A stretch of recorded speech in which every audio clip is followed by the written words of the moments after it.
जानी चोर की अमर गाथा भाग 7 अंतिम न्याय और एक नए युग की शुरुआत। नमस्कार दोस्तों, जानी चोर की इस अद्भुत गाथा के आज के अंतिम और 7वें भाग में आप सभी का स्वागत है। पिछले भाग में हमने देखा कि कैसे जानी ने साहूकार की अभेद्य तिजोरी को अपनी बुद्धिमानी और संगीत की धुन से खोल दिया और राजा के भ्रष्टाचार के वे गुप्त दस्तावेज हासिल कर लिए जिनसे राजा का सिंहासन डोल गया है। पूरे नगर में विद्रोह की आग भड़क उठी है और हजारों की भीड़ राजमहल को घेर चुकी है। आज के इस भाग में हम जानेंगे कि क्या राजा अपनी जान बचाकर भाग पाएगा और जानी चोर का अंतिम लक्ष्य क्या है। राजमहल के अंदर का नजारा बहुत भयावह था। राजा अपने सबसे वफादार अंगरक्षकों के साथ खजाने के गुप्त रास्ते से भागने की तैयारी कर रहा था। उसने अपने शरीर पर सोने की मोहरों से भरी पेटियां बांध ली थीं। उसे डर था कि अगर वह पकड़ा गया तो जनता उसे जिंदा नहीं छोड़ेगी। उधर महल के बाहर लोग चिल्ला रहे थे, अत्याचारी राजा होश में आओ, जानी चोर को सामने लाओ। जानी इस सब तमाशे को एक शाही सेनापति का भेष बनाकर देख रहा था। वह जानता था कि राजा किस गुप्त रास्ते से निकलने वाला है। वह रास्ता एक पुरानी सुरंग से होकर शहर के बाहर एक वीरान पहाड़ी पर खुलता था। जानी ने पहले ही उस सुरंग के मुहाने पर कुछ जाल बिछा दिए थे। जैसे ही राजा अंधेरे में टटोलते हुए सुरंग के बाहर निकला, उसने देखा कि सामने एक व्यक्ति घोड़े पर सवार है और उसके हाथ में एक जलती हुई मशाल है। राजा डर के मारे कांपने लगा और अपनी तलवार निकाल ली। उसने चिल्लाकर कहा, कौन हो तुम? हट जाओ मेरे रास्ते से, वरना मैं तुम्हारा सिर कलम कर दूंगा। जानी ने अपनी मशाल राजा के चेहरे के पास की और अपना सेनापति का नकाब उतार फेंका। उसने जोर से ठहाका लगाया और बोला, महाराज, अब भागने का कोई रास्ता नहीं बचा है।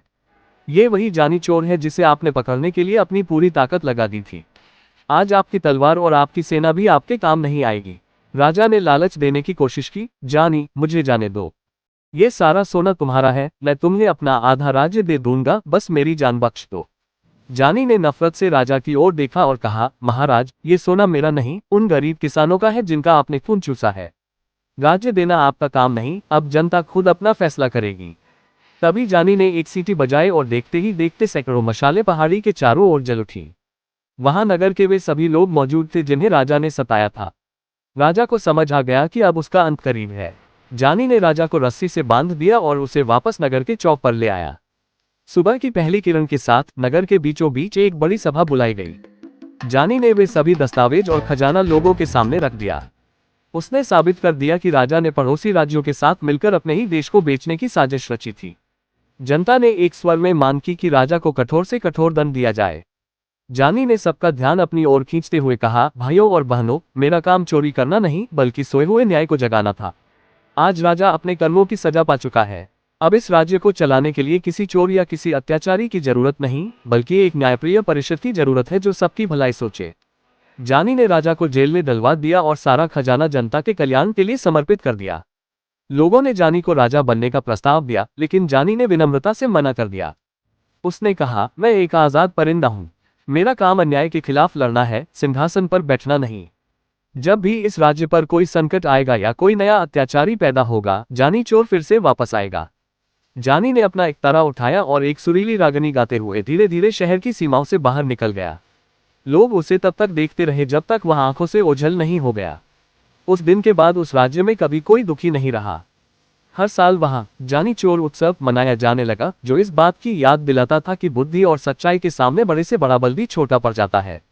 जानी चोर की यह अमर गाथा हमें ये शिक्षा देती है कि साहस और बुद्धिमानी का सही उपयोग ही इंसान को महान बनाता है। धन और सत्ता तो आती जाती रहती है, लेकिन जो दूसरों के हक के लिए लड़ता है, उसका नाम इतिहास में अमर हो जाता है। दोस्तों, आशा है कि आपको जानी चोर के ये 7 भाग पसंद आए होंगे। इस कहानी ने हमें सिखाया कि कभी भी अन्याय के सामने झुकना नहीं चाहिए।